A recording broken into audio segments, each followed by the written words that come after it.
നമസ്കാരം. എന്തും തന്ത്രത്തിലൂടെയും സമ്മർദ്ദത്തിലൂടെയും സാധിച്ചെടുക്കും. അതാണ് അമേരിക്കൻ പ്രസിഡന്റ് ഡൊണാൾഡ് ട്രംപ്. ഭരണത്തിലെത്തിയ നാൾ മുതൽ മോദിക്കുമേൽ കുതിര കയറാൻ അനുവദിക്കാത്തതിന്റെ ചൊരുക്ക് തീർക്കുന്നത് പാവം ഇന്ത്യക്കാർക്കിട്ട് പണിതാണ്. ഇപ്പോ പണിത് ആ പണി ശരിക്കും അമേരിക്കക്കാർക്ക് നേരെ എത്തി. അമേരിക്ക ഇപ്പോ ഏറ്റവും കൂടുതൽ ദൈർഘ്യമുള്ള അടച്ചുപൂട്ടലിലേക്ക് കടന്നിരിക്കുകയാണ്. അതായത് ട്രംപിന്റെ ആദ്യ ഭരണകാലത്ത് ഈ അടച്ചുപൂട്ടൽ തന്ത്രം പുറത്തെടുത്തിരുന്നു. അന്ന് 35 ദിവസമായിരുന്നു അടച്ചുപൂട്ടൽ നടത്തിയത്. 2018 ഡിസംബർ 22 മുതൽ 2019 ജനുവരി 25 വരെയായിരുന്നു. എന്നാൽ രണ്ടാം ഭരണകാലയളവിൽ അടച്ചുപൂട്ടൽ ഇന്ന് പഴയ റെക്കോർഡിൽ എത്തിയിരിക്കുന്നു. എന്തായാലും പ്രശ്ന പരിഹാരത്തിന് ഇതേവരെ സാധ്യത തെളിഞ്ഞിട്ടില്ലാത്ത സാഹചര്യത്തിൽ നിലവിലെ റെക്കോർഡ് മറികടക്കാനാണ് സാധ്യത. ബഡ്ജറ്റ് പാസ്സാകാതെ വന്നതോടെ ദൈനംദിന ചെലവുകൾക്ക് പണമില്ലാത്ത അവസ്ഥയിൽ സർക്കാരിന്റെ പ്രവർത്തനങ്ങൾക്കുള്ള ധനസഹായം നിർത്തലാക്കിയതോടെയാണ് ഭരണസ്തംഭനത്തിലേക്ക് US നീങ്ങിയത്.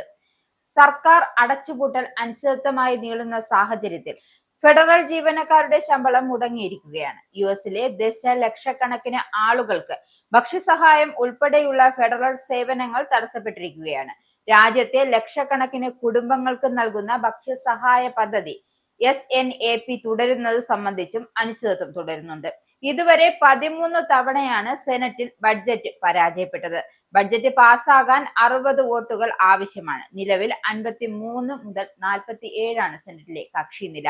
ആരോഗ്യ പരിചരണ സബ്സിഡികളുടെ കാലാവധി നീട്ടണമെന്ന ഡെമോക്രാറ്റുകളുടെ ആവശ്യം നിരാകരിച്ച റിപ്പബ്ലിക്കൻ നേതാക്കൾ ഭരണസ്തംഭനം അവസാനിപ്പിക്കാതെ ഇതു സംബന്ധിച്ച് ചർച്ചയില്ലെന്ന നിലപാടിലാണ്. അതേസമയം സെനറ്റിൽ നിയമത്തിന്റെ ഭേദഗതി വരുത്താൻ റിപ്പബ്ലിക്കൻ പാർട്ടി നേതാക്കൾക്കുമേൽ ട്രംപ് സമ്മർദ്ദം ചെലുത്തുന്നുണ്ട്.